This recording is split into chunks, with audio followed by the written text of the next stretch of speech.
नमस्कार। मेरा नाम है नवीन और आप सुन रहे हैं रात की कहानियाँ। अच्छे अनुभव के लिए कृपया अपने कानों में हेडफोन लगा लीजिए, क्योंकि यहाँ हम सुनाते हैं ऐसी कहानियाँ जो सिर्फ कहानी नहीं होती, कुछ यादें होती हैं, कुछ डर होते हैं और कुछ सच के इतने करीब कि सुनने के बाद आप अकेले रहना नहीं चाहेंगे। लाइट्स धीमी कर लीजिए और दिल मजबूत, क्योंकि रात की कहानियां अब शुरू होती हैं। ये कहानी एक ऐसी घटना से प्रेरित है जिसे आधिकारिक रूप से कभी दर्ज नहीं किया गया, लेकिन गांव आज भी मौजूद है। कुछ कहानियां बनाई नहीं जाती, बस सुनी जाती हैं। ये उनमें से एक है। कुछ यात्राएं ऐसी होती हैं जिन्हें करते वक्त आदमी को लगता है कि वो पहली बार जा रहा है, लेकिन दिल के किसी कोने में एक अजीब सा एहसास होता है कि ये रास्ता नया नहीं है।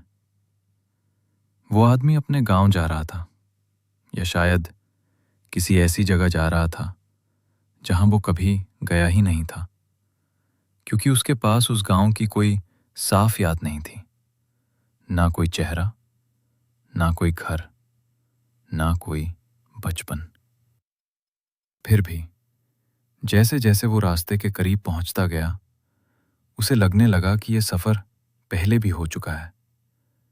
पेड़ों की कतारें पहचानी हुई लग रही थीं, मोड़ पहले देखे हुए जैसे लग रहे थे, यहां तक कि हवा भी जानी पहचानी लग रही थी। उसने खुद से कहा, अजीब है, मैं यहां कभी आया नहीं। लेकिन दिल के भीतर एक धीमी आवाज उठी। तुम आ चुके हो। वो इस एहसास को झटक नहीं पाया, जैसे कोई याद जो याद नहीं है फिर भी मौजूद है। गांव के पास पहुंचते ही उसे सबसे पहले कुत्ते दिखे। एक कुत्ता उसके सामने आकर रुक गया। उसे घूरता रहा, लेकिन भौंका नहीं, बस पीछे हट गया, धीरे धीरे, जैसे वो किसी इंसान को नहीं, कुछ और देख रहा हो। रास्ते में दो बच्चे खेल रहे थे। वो उनके पास से गुजरा। एक ने खेलना बंद कर दिया, दूसरे ने भी। दोनों उसे देखते रहे। वो मुस्कुराया। क्या हुआ? एक बच्चे ने पूछा। आप यहां क्यों आए हो? यही रहता था मैं। बच्चा कुछ पल चुप रहा, फिर बोला, आप पहले भी आए थे। वो रुक गया। कब? बच्चे ने जवाब नहीं दिया, बस धीरे से कहा, रात में।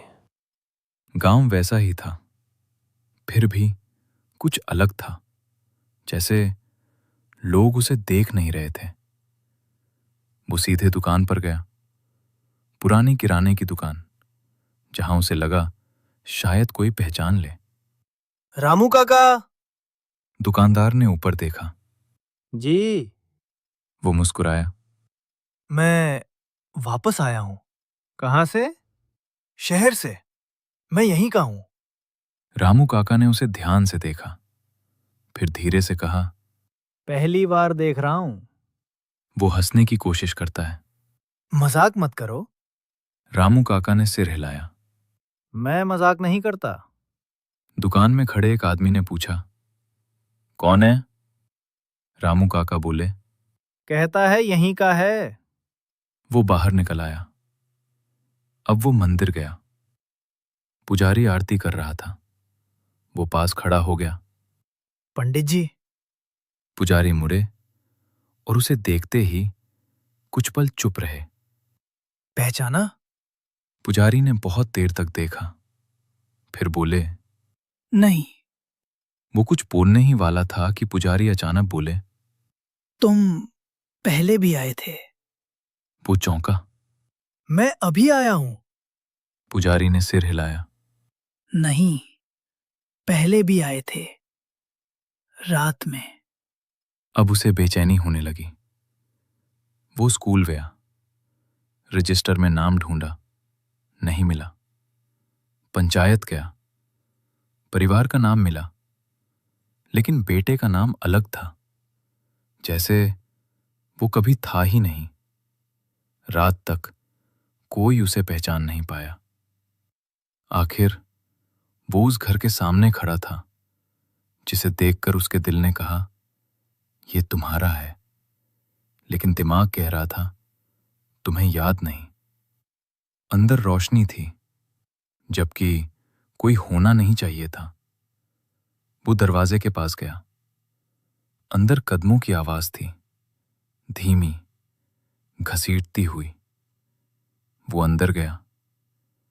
कमरे में बिस्तर पर कोई लेटा था। वो पास गया और जम गया। वो खुद था, लेकिन जैसे पानी में सड़ चुका हो। धीरे धीरे उसकी आंखें खुली और होंठ हिले। तुम फिर आ गए। सुबह जब वो बेहोशी से जगह कमरा खाली था, लेकिन फर्श पर गीली मिट्टी के निशान थे, जो बाहर कुएं की ओर जाते थे। और पहली बार उसे लगा, शायद ये जगह उसे पहचानती है, बस जिंदा आदमी की तरह नहीं। उसे लगा था कि वो थक गया है। शायद इसलिए उसे भ्रम हुआ, शायद इसलिए उसने खुद को देखा, शायद इसलिए मिट्टी के निशान दिखे, लेकिन सूखे नहीं थे, ताजा थे, और वही दिशा दिखा रहे थे, कुएं की ओर। वो कुछ देर तक उन्हें देखता रहा। फिर उसने फैसला किया, वो उस दिशा में नहीं जाएगा, अभी नहीं। दिन चढ़ आया। गांव सामान्य लग रहा था। लोग अपने काम में लगे थे, बातें कर रहे थे, हंस रहे थे। लेकिन जब भी वो किसी के पास जाता, बात रुक जाती, जैसे वो वहां था ही नहीं। दोपहर को वो फिर दुकान गया। रामू काका ने उसे देखा। इस बार उनकी आंखों में उलझन थी। उसने एक आदमी से रास्ता पूछा, कोई जवाब नहीं मिला। दूसरे से पूछा, वो सीधे उसके पास से निकल गया, जैसे आवाज पहुंची ही नहीं। लेकिन सब चीजें उसे महसूस कर रही थीं। बरगद के पेड़ के पास से गुजरते हुए उसने साफ सुना उसका नाम। उसने मुड़कर देखा, कोई नहीं था।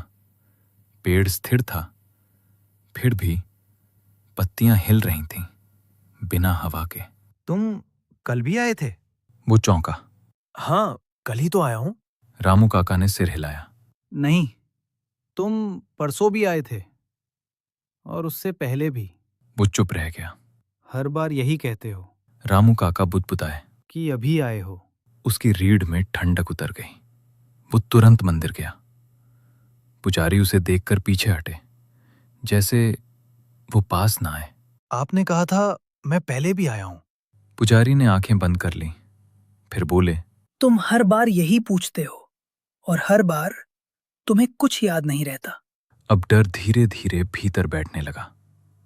शाम होते होते उसे महसूस हुआ, उसकी परछाई उसके साथ नहीं चल रही। पहले उसने सोचा रोशनी का खेल है, लेकिन जब उसने रुक कर देखा, परछाई एक पल बाद रुकी, जैसे वो उसकी नहीं, किसी और की हो। रात को उसे वही बच्चा मिला। बच्चा बोला, आप फिर आ गए। मैं गया ही कब था? उसके मुंह से खुद ब खुद निकला। बच्चे ने उसका हाथ पकड़ा। चलो। वे कुएं तक पहुंचे। बच्चे ने नीचे देखा, फिर पूछा, आपको अब भी याद नहीं? वो झुककर देखने लगा। नीचे पानी नहीं था, सिर्फ अंधेरा, और उस अंधेरे से सांस लेने की आवाज आ रही थी, धीमी, भारी, जैसे कोई इंतजार कर रहा हो। उसने पीछे हटना चाहा, तभी नीचे से आवाज आई, क्यों लौटते रहते हो? वो जम गया। आवाज उसकी अपनी थी। कुएं के पास खड़े हुए वो काफी देर तक नीचे देखता रहा।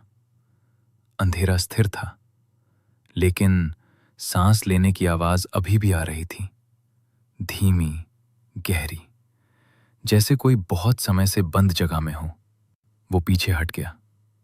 बच्चा उसे देखता रहा, फिर धीरे से बोला, आप हर बार यहीं तक आते हो? फिर? उसने पूछा। बच्चे ने जवाब नहीं दिया, बस कहा, फिर आपको डर लगता है? उस रात वो सो नहीं पाया। गांव शांत था, फिर भी कुछ चल रहा था।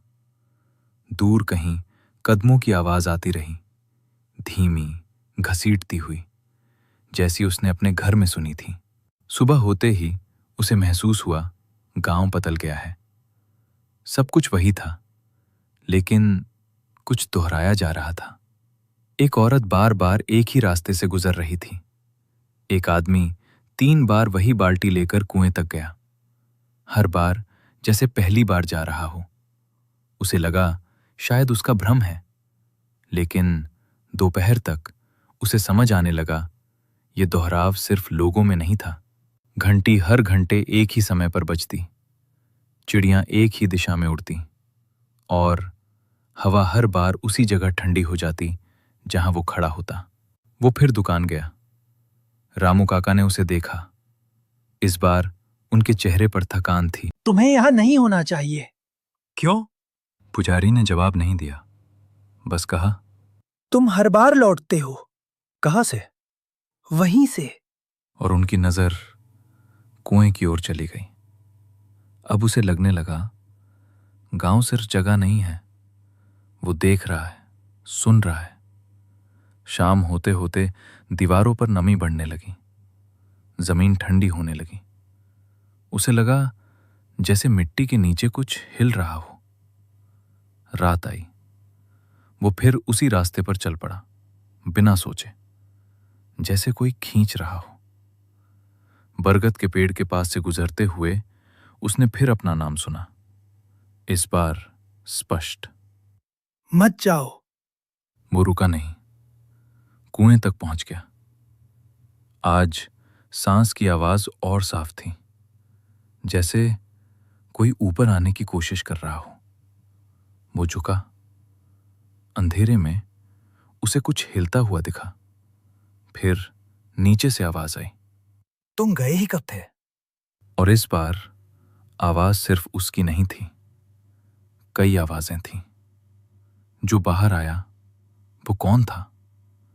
जब उसके पैर पूरी तरह मिट्टी में धंस गए तो उसने आखिरी बार ऊपर देखा। आसमान नहीं दिखा, सिर्फ एक चेहरा जो झुककर उसे देख रहा था, घबराया हुआ, भ्रमित, जैसे अभी अभी आया हो। वो वही आदमी था जो कुछ दिन पहले गांव में आया था, जो कह रहा था, मैं यहाँ पहले नहीं आया। जो पूछ रहा था, सब मुझे पहचान क्यों नहीं रहे? अब वो ऊपर था और नीचे कोई और खड़ा था, वो जो अब इंतजार करेगा। फिर सुबह हुई। गांव सामान्य था। कुत्ते सो रहे थे, बच्चे खेल रहे थे, दुकान खुली थी। मंदिर में घंटी बजी और रास्ते पर एक आदमी आया। वो रुका, चारों ओर देखा, फिर बच्चों से पूछा। ये गांव? एक बच्चा बोला। आप पहले भी आए थे? आदमी हंसा। नहीं, मैं पहली बार आया हूं। दूर कुएं के पास कोई खड़ा था जो उसे देख रहा था, धीरे से मुस्कुरा रहा था, क्योंकि अब वो ऊपर था और नीचे कोई और। कहानी खत्म नहीं हुई, ये बस जारी है। और अगर कभी तुम्हें भी लगे कि कोई जगह पहली बार नहीं, पहले भी देखी हुई लग रही है, तो शायद तुम लौट नहीं रहे, कोई और तुम्हारी जगह लेने वाला है।